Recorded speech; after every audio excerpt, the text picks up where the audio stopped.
اس طرح کی تاریکی، بلکہ پورا ٹوٹل 24 آورز ایسا ہی اجالا دکھنا چاہیے. تمہاری نیندیں ختم ہو، کسی کے لیے بھی اندھیرا ہو گیا چلو سوئیں. یہ اللہ کے جتنے نظام ہیں اس سے یہ دنیا چھیڑ چھاڑ کرنے کی کوشش کر رہی ہے.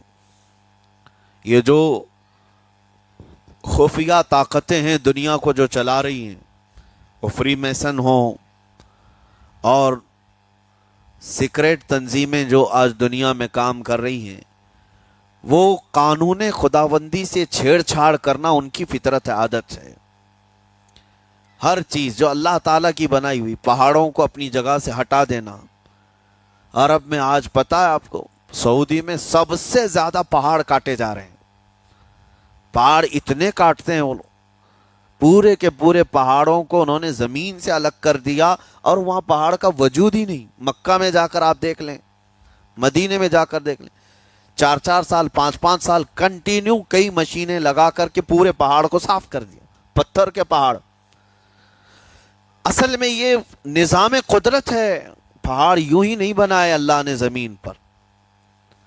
والجبال اوتادا، یہ میخ بنا کر کے اس میں گاڑ دیے گئے تاکہ زمین ہلنے نہ پائے. زمین پانی پر ہے، اور جب پہاڑوں سے چھیڑ چھاڑ کیا جائے گا زمینوں میں زلزلے آئیں گے، ادھر سے ادھر زمین ہل جائے گی. اور تو اور انہوں نے اپنی ٹیکنالوجی کو بڑھاتے بڑھاتے قانون خداوندی میں چھیڑ چھاڑ کے لیے کیا نہیں کیا.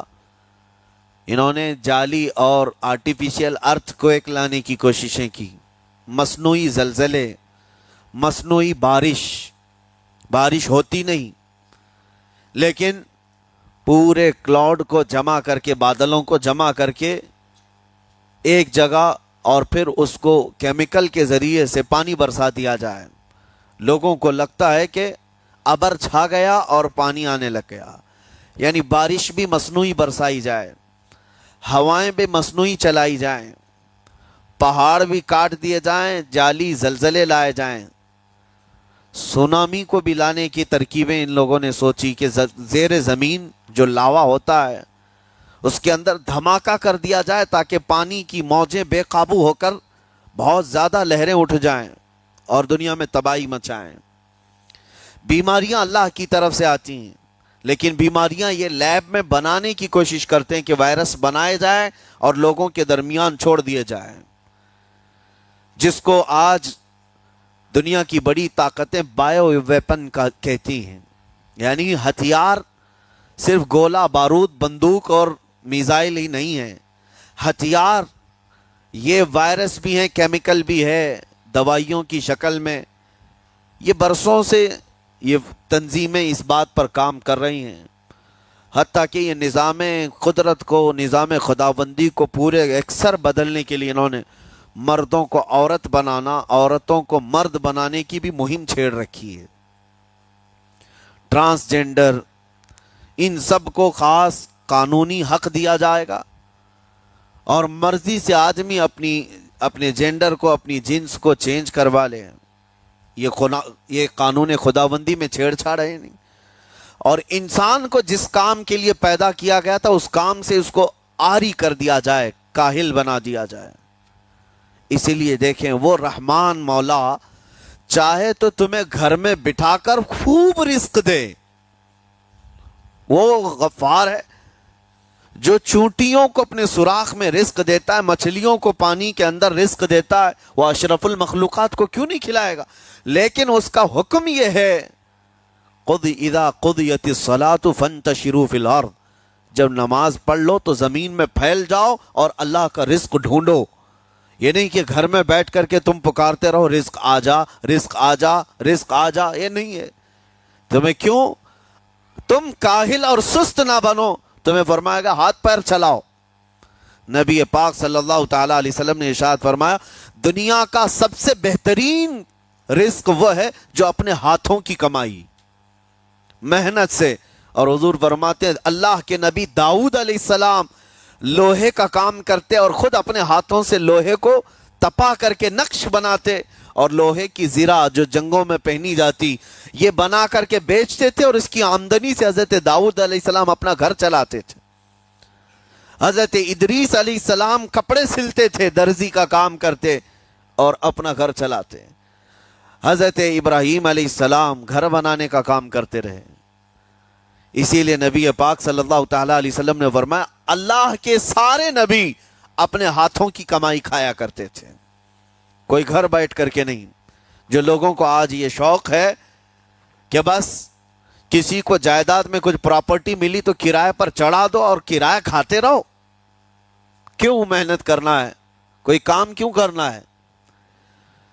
میں یہ نہیں کہتا کہ کرایہ مت کھاؤ، کھاؤ کرایہ، لیکن اپنے جسم کو ایسا کاہل اور سست بناؤ گے تو یہ شیطان کی آماجگاہ بن جائے گا دماغ، اور اتنے گناہ کرنے لگ جاؤ گے کہ تمہارے کنٹرول میں نہیں رہے گا۔ تم اس کو جتنا خالی اور سست چھوڑو گے، یا آلریڈی جو سائنسدانوں نے چوہوں پر ایکسپیریمنٹ کر کے جو دیکھا، اکثر ایسا ہوتا ہے کہ چوہوں پر جو تجربہ کیا جاتا ہے انسان کے فطرت سے بہت زیادہ میل کھاتا ہے چوہوں کی طبیعت۔ اسی لیے آپریشن تھیٹر میں بھی سکھانے کے لیے چوہے اور مینڈک کا استعمال ہوتا ہے۔